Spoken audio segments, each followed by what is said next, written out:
Hello मेरे प्यारे साथियों, आज हम लोग इतिहास का जो है क्लास 12 का दूसरा सेट, जो कि हमने 2 सेट पहले बना के डाल दिया है। ये दूसरा नहीं, ये तीसरा होगा। ये दूसरा नहीं, ये तीसरा होगा, तीसरा सेट। तो फिलहाल जो है इसको तीसरा कर देते हैं। 2 सेट मैंने वीडियो बना के डाल दिया इसका, आप इन दोनों को देख लीजिएगा, क्योंकि इस वर्ष के एग्ज़ाम में MCQ की दृष्टि से इस वीडियो को देखने के बाद आपको लगभग क्वेश्चन भिड़ने की चांस है, और इसको ज़रूर देखिएगा। तो चलिए हम लोग देखते हैं एक एक करके इस प्रश्न का आंसर। सेट 3, जिसने भी नहीं देखे होंगे पहले पहला सेट या दूसरा सेट, जाके इस चैनल पर आप थंबनेल में देख सकते हैं, लगाया गया होगा इतिहास का पहला सेट और दूसरा सेट। आज हम लोग तीसरा सेट करने वाले हैं, तो चलिए एक एक करके हम लोग करते हैं। देखिए, पहला प्रश्न दिया हुआ है कि हड़प्पा सभ्यता किस युग की सभ्यता है। तो इसका सही आंसर होगा कांस्य युग। कांस्य युग क्यों कहा जाता है? क्योंकि वहाँ पर हड़प्पा में खुदाई के दौरान सर्वाधिक मात्रा में कांसा मिला था, इसलिए इसको कांस्य युग की सभ्यता कहा जाता है। अगला प्रश्न है, हड़प्पा सभ्यता का सबसे बड़ा नगर कौन था? तो हड़प्पा सभ्यता का सबसे बड़ा नगर मोहनजोदाड़ो था। इस वीडियो में हम आपको क्वेश्चन से रिलेटेड आसपास भी क्वेश्चन भी बताने वाले हैं, ताकि आपका अगर किसी भी तरह से एग्ज़ाम में क्वेश्चन आवे वहाँ से पकड़ा जाए। तो यहाँ पे ध्यान रखिएगा, हड़प्पा का सबसे बड़ा जो सभ्यता था मोहनजोदाड़ो, इसकी क्या खूबी थी?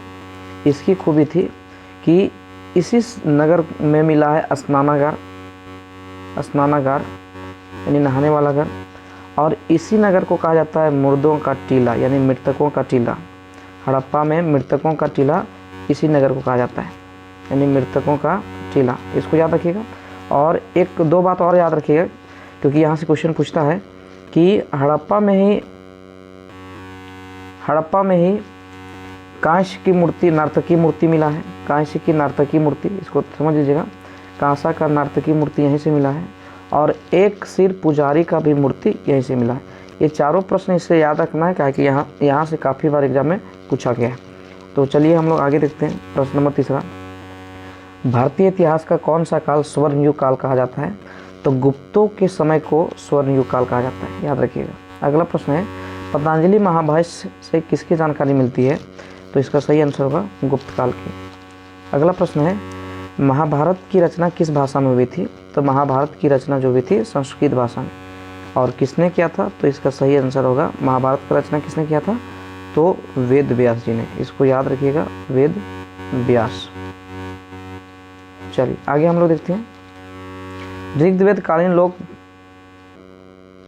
किसी पूजा करते थे? यहाँ होगा किसका पूजा करते थे, ये गलत हो गया है। किसका पूजा करते थे? तो याद रखिएगा, ऋग्वेद कालीन लोग जो थे प्राकृतिक पूजक थे। इसका सही आंसर होगा प्राकृतिक। अगला प्रश्न है, सांची स्तूप प्रदेश के किस जिले में स्थित है? तो याद रखिएगा कि सांची स्तूप मध्य प्रदेश के जिला में, भोपाल जिला में स्थित है, यानी भोपाल। अगला प्रश्न है, अच्छा, महावीर ने पार्श्वनाथ के सिद्धांत में कौन सा सिद्धांत जोड़ा था? तो याद रखिएगा, पार्श्वनाथ के सिद्धांत में 5वां सिद्धांत ब्रह्मचर्य को जोड़ा था महावीर ने। पहले 4 सिद्धांत था जो पार्श्वनाथ ने जोड़ा था, वो कौन कौन सा 4 सिद्धांत था? तो याद रखिएगा कि अहिंसा भी था, सत्य भी था, अपरिग्रह भी था, और एक और था आस्ते। ये याद रखिएगा। अहिंसा का मतलब होता है किसी जीव जंतु को हत्या ना करना। सत्य मतलब होता है सत्य बोलिएगा। आस्ते का मतलब होता है चोरी नहीं करना, याद रखिएगा। और अपरिग्रह का मतलब होता है आवश्यकता से अधिक धन को इकट्ठा नहीं करना है। तो ये बहुत जैन धर्म का 5 सिद्धांत था। 4 सिद्धांत तो महावीर ने दिया था। कौन कौन दिया था? पार्श्वनाथ ने। तो पार्श्वनाथ ने अहिंसा दिया था, सत्य दिया था, आस्ते दिया था, और अपरिग्रह।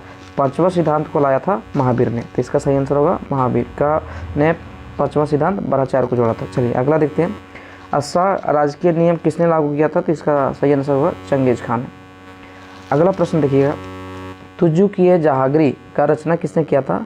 तो इसका सही आंसर होगा तुजुक-ए जहांगीर का रचना जो जहांगीर ने स्वयं किया था, अपने आत्मकथा लिखा था, इसलिए इसका सही आंसर होगा जहांगीरी मानी जहांगीर। चलिए ये होगा, यहाँ गलत लिखा, थोड़ा चेंज कर लीजिएगा, जहांगीर।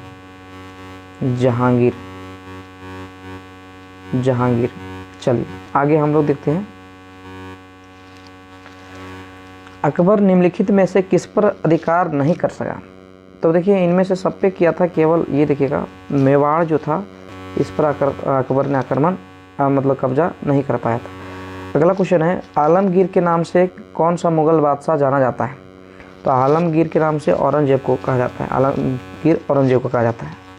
अगला प्रश्न देखते हैं, महानवामी डिबे को किस विदेशी यात्री ने विजय का भवन का संज्ञा दिया है? तो इसका सही आंसर होगा डेमिगोस पाइस। महानवामी डिबा जो विजयनगर साम्राज्य के समय में बनाया जा रहा था, तो इसका सही आंसर होगा डेमिगोस पाइस। अगला प्रश्न देखते हैं, हम्पी को यूनेस्को द्वारा विश्व पुरातत्व स्थल किस वर्ष घोषित किया गया था? तो इसका सही आंसर होगा, इसमें ऑप्शन में नहीं दिया है लेकिन याद रखिएगा, इसका सही आंसर होगा 1986। यहाँ लिख देते हैं 1986, ये ऑप्शन गलत सेट हुआ है। अगला प्रश्न देखते हैं, गोपुरम का संबंध किससे है? तो इसका सही आंसर होगा मंदिर से। विजयनगर साम्राज्य में गोपुरम का संबंध होता था मंदिर से, यानी कि मंदिर का प्रवेश द्वार। अगला प्रश्न देखते हैं, शंकराचार्य क्या मानते थे? तो शंकराचार्य आदित्य देवी देवता मानते थे या नहीं मानते थे? तो यहाँ सिंपल सा लिखा है, शंकराचार्य जो थे शिव जी को मानते थे, यानी दैत्यवाद। अगला प्रश्न देखते हैं, मध्ययुगीन यात्रियों का सरताज किस यात्री को कहा जाता है? तो मध्ययुगीन यात्रियों का सरताज जो है मार्को पोलो को कहा जाता है, इसको याद रखिएगा। अगला प्रश्न देखते हैं, भारत में अस्थायी रूप से 10 वर्षीय जनगणना का आरंभ 1881 में किस, चलिए अगला क्वेश्चन देखिए, भारत में अस्थायी रूप से 10 वर्षीय जनगणना का आरंभ 1881 में किस गवर्नर जनरल के शासनकाल में हुआ था? तो इसका सही आंसर होगा लॉर्ड रिपन, जिसको जनगणना का पिता कहते हैं, याद रखिएगा, जनगणना का पिता। और एक और जनगणना पूछ सकता है 1872 में, जो लॉर्ड मेयो ने करवाया था, इसको याद रखिएगा। अगला प्रश्न है, अस्थाई बंदोबस्त किससे जुड़ा है? तो अस्थाई बंदोबस्त जो था कार्नवालिस से जुड़ा है। और एक और क्वेश्चन इसमें भी आई है कि कार्नवालिस कोड कब बना था? 1793, ये याद रखिएगा, कार्नवालिस कोड, ये क्वेश्चन पूछा भी है, पूछेगा भी। आगे देखते हैं, वैगत के सिद्धांत का संबंध किससे है? तो वैगत के सिद्धांत का संबंध जो है लॉर्ड डलहौजी से है, याद रखिएगा। इन्हीं ने भारत में हड़प नीति अपनाया था, याद रखिएगा, हड़प नीति को अपनाया था लॉर्ड डलहौजी ने, हड़प नीति, याद रखिएगा इसको, हड़प नीति। चलिए इसको समझ आइएगा। अगला प्रश्न देखते हैं, 7 द्वीपों का नगर किसको कहा जाता है? तो 7 द्वीपों का नगर जो है बम्बई कहा जाता है। अगला प्रश्न देखते हैं, इंडिया गेट का निर्माण कब हुआ था? तो इंडिया गेट का निर्माण जो हुआ था वो कम्प्लीटली 1931 में हुआ था। अगला प्रश्न देखते हैं, थोड़ा फास्ट देख रहे हैं क्योंकि 80 क्वेश्चन करवाना है, तो थोड़ा समझ आइएगा। 23वां क्वेश्चन है, महात्मा गांधी दक्षिण अफ्रीका से भारत कब वापस लौटे थे? तो इसका सही आंसर है 1915 में। अगला प्रश्न है, चौरी चौरा कांड कब हुआ था? तो इसका सही आंसर है 5 फरवरी 1922 में, 5 फरवरी 1922 में। अगला प्रश्न देखते हैं, नमक कानून किसने तोड़ा? तो नमक कानून को गांधी जी ने तोड़े थे। चलिए अगला प्रश्न है, इनमें से एक और प्रश्न पूछ सकता है, नमक कानून में जो सविनय अवज्ञा आंदोलन गांधी जी ने शुरू किए थे वो कितने कार्यकर्ता के साथ? तो याद रखिएगा 78 कार्यकर्ता के साथ। अगला प्रश्न, भारत छोड़ो आंदोलन किस वर्ष आरंभ हुआ? तो इसका सही आंसर होगा 1942। पूना पैक्ट यानी पूना समझौता किस वर्ष हुआ था? तो 1932 में। देखिए इसका सही आंसर होगा 1932। किसके बीच में हुआ ये भी पूछता है कि पूना पैक्ट किसके बीच में हुआ था? तो याद रखिएगा गांधी जी और अंबेडकर जी के बीच में, यानी गांधी और अंबेडकर के बीच में, तो ये याद रखिएगा, ठीक है। थोड़ा सा लिखा नहीं रहा लेकिन समझ आइएगा, गांधी और अंबेडकर के बीच में। अगला प्रश्न देखते हैं, किसका प्रकाशन अबुल कलाम आज़ाद ने किया था? तो इसका सही आंसर होगा अल हिजाज का। आगे देखते हैं, मुस्लिम लीग द्वारा मुसलमानों हेतु पृथक राष्ट्र पाकिस्तान की मांग कब उठाई गई? तो इसका सही आंसर होगा 1940 में। अब याद रखिएगा कि इससे और रिलेटेड प्रश्न पूछ सकता है कि पाकिस्तान शब्द का प्रयोग सबसे पहले किसने किया था, तो इसका सही आंसर है चौधरी रहमत अली। याद रखिएगा, कैम्ब्रिज विद्यालय का एक छात्र था चौधरी रहमत अली, उसी ने पाकिस्तान शब्द का सबसे पहले नाम दिया था, चौधरी रहमत अली। चलिए अली, आगे देखते हैं। भारतीय राष्ट्रीय कांग्रेस का स्थापना का श्रेय किसको जाता है, तो इसका सही आंसर होगा येवो ह्यूम। एक और प्रश्न है इसमें कि येवो ह्यूम ने भारतीय राष्ट्रीय कांग्रेस का स्थापना कब किया, 1885 में। देखिए, इस वीडियो को देखने के बाद आपको इससे जितना भी रिलेटेड ऑब्जेक्टिव प्रश्न है सारा भिड़ जाने का चांस है पूरा, आप देख लीजिएगा, इसलिए इसको बढ़िया से बेहतर से आप तैयार कर लीजिएगा। आगे देखते हैं कि मुस्लिम लीग की स्थापना किस वर्ष हुई, तो इसका सही आंसर है 1906 में हुई। अगला प्रश्न देखते हैं, स्वतंत्र भारत के प्रथम गवर्नर जनरल कौन था, तो आज़ादी के बाद पहला गवर्नर जनरल लॉर्ड माउंटबेटन था। और एक और खूबी था इसका कि इसी के योजना के आधार पर भारत और पाकिस्तान का बंटवारा हुआ है, तो याद रखिएगा इसको। अगला प्रश्न है, भारतीय संविधान कब लागू हुआ था, तो इसका सही आंसर होगा 26 संविधान लागू हुआ था, तो इसमें ऑप्शन गलत दिया हुआ है, लेकिन इसका सही आंसर होगा 26 जनवरी 1950, यानी ये वाला, यहाँ नवंबर के जगह पे जनवरी होगा, इसके जगह पे क्या होगा, जनवरी होगा, 26 जनवरी 1950 को। चलिए आगे देखते हैं, भारतीय संविधान सभा के अध्यक्ष कौन था, तो भारतीय संविधान सभा के अध्यक्ष डॉक्टर राजेंद्र प्रसाद। इसका एक और खूबी क्या है, इसी को संविधान का संचालक समिति का अध्यक्ष कहा जाता है, संविधान संचालक समिति का अध्यक्ष, ये याद रखिएगा, संचालक समिति का अध्यक्ष। थोड़ा सा हम यहाँ पे आपको लिख देते हैं छोटा सा, संविधान संचालक समिति का अध्यक्ष इसी को कहते हैं, संचालक। चलिए आगे देखते हैं, ये बड़ा भी है क्वेश्चन, पूछा भी है, इसलिए इसको ध्यान रखिएगा। पूछिएगा संविधान संचालक समिति का अध्यक्ष किसे कहते हैं, डॉक्टर राजेंद्र प्रसाद जी को।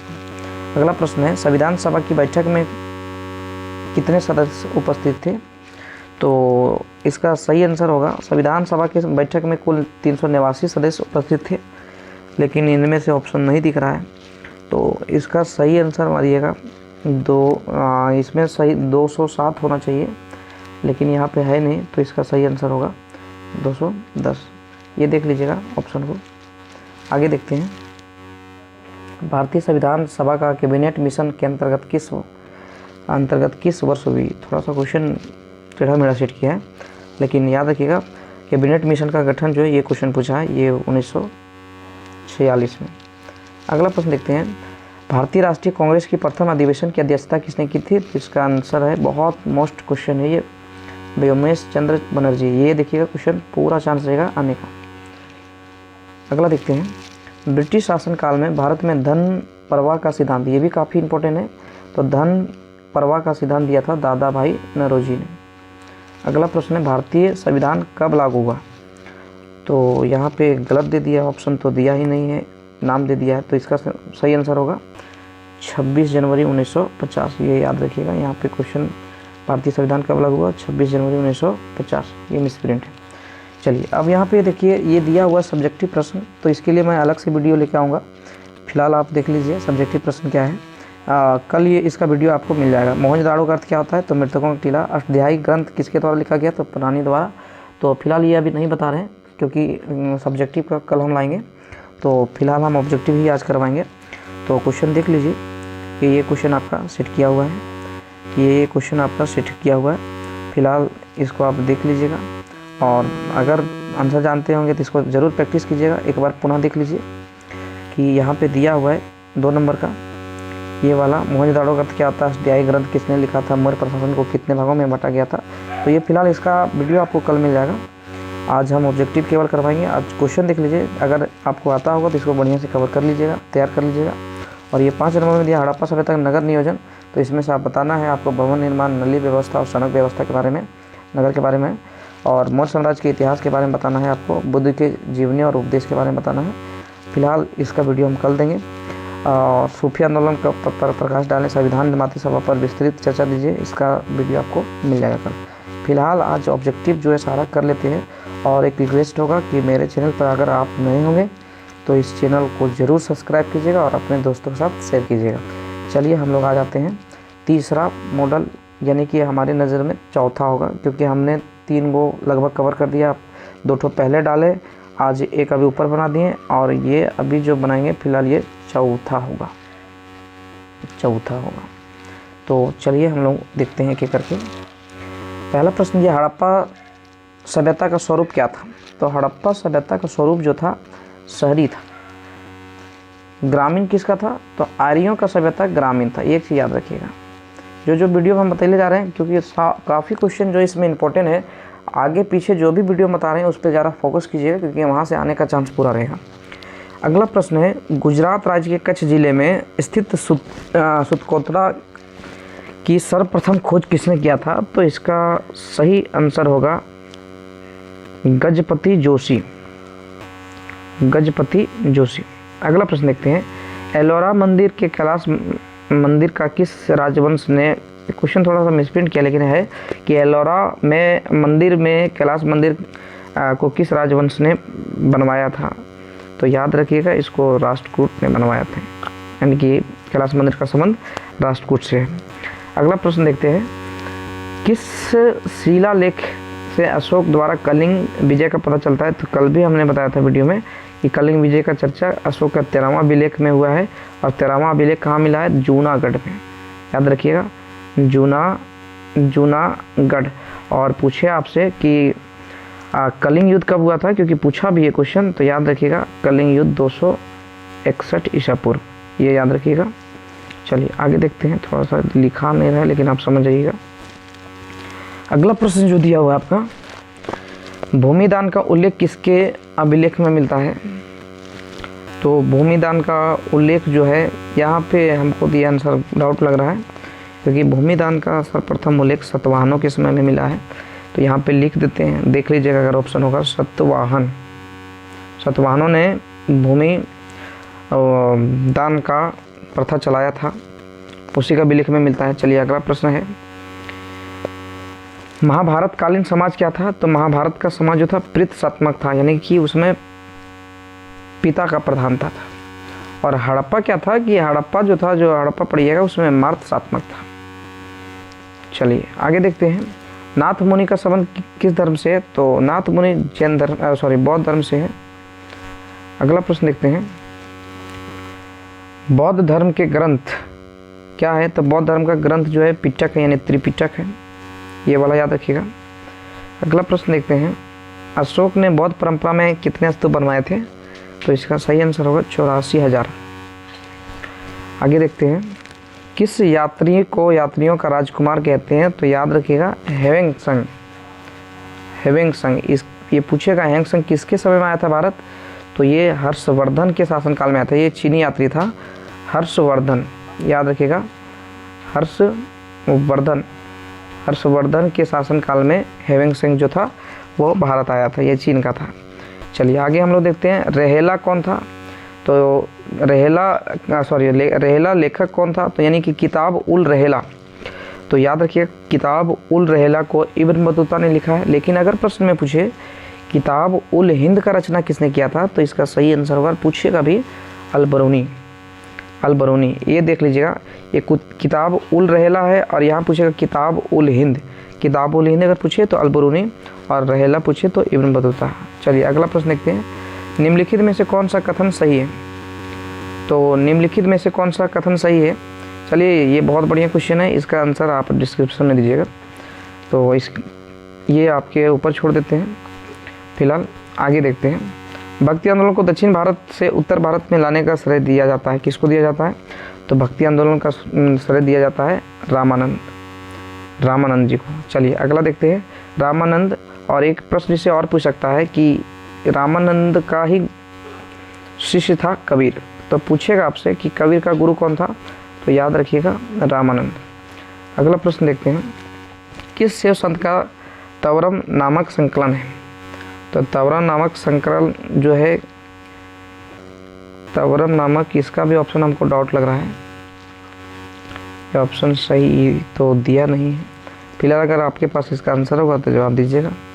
चलिए इसका भी आंसर आप लिख देना। चलिए अगला देखते हैं कि 15वां क्वेश्चन है, किस विदेशी यात्री ने महानवमी डिब्बे को विजय का भवन कहा है? तो ये तो हम आपको शुरू में बताए थे, डेमिगोस पाइस। अगला प्रश्न देखते हैं, विजयनगर की यात्रा पर आने वाले सर्वप्रथम विदेशी यात्री कौन था? तो विजयनगर की यात्रा पर सबसे पहले आने वाला जो विदेशी यात्री था निकोलो कोंटी। अब देखिए इसके बारे में और भी पूछ सकता है कि निकोलो कोंटी जो था ये देवराय प्रथम के शासनकाल में आया था। देवराय प्रथम के शासनकाल में, ये याद रखिएगा, देवराय प्रथम के शासनकाल में आया था। और निकोलो कोंटी जो था इटली का निवासी था। कहाँ का निवासी था? इटली का। तो ये भी देख लीजिएगा थोड़ा सा। अगला प्रश्न देखते हैं, भारत विद्या का जनक रूस में किसे कहा गया है? तो इसका सही आंसर होगा जीएस लेवी देव। अगला प्रश्न देखते हैं, अबुल फजल की जीवनी आइन अकबरी के किस भाग में वर्णित है? तो इसका सही आंसर होगा तृतीय भाग में। अगला प्रश्न देखते हैं, पानीपत का पहला युद्ध कब हुआ था? तो इसका सही आंसर होगा 1526 में। 1526 में। अगला प्रश्न है, खनवा का युद्ध कब हुआ था? तो इसका सही आंसर होगा 27 में। इसको कैसे याद रखिएगा?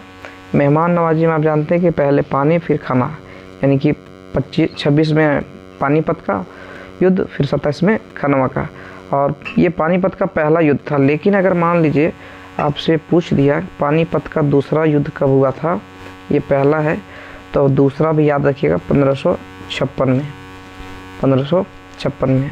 अगला प्रश्न देखते हैं, बाबर चंगेज खान का, ये बहुत इंपॉर्टेंट क्वेश्चन है, बाबर चंगेज खान का कौन सा वंशज था? तो इसका सही आंसर होगा 14वां वंशज था। ये वाला याद रखिएगा। अगला प्रश्न, निम्नलिखित में से किस पर अधिकार नहीं कर पाया? तो जानते हैं कि अकबर ने किस पर अधिकार नहीं कर पाया था? तो वो मेवाड़ था।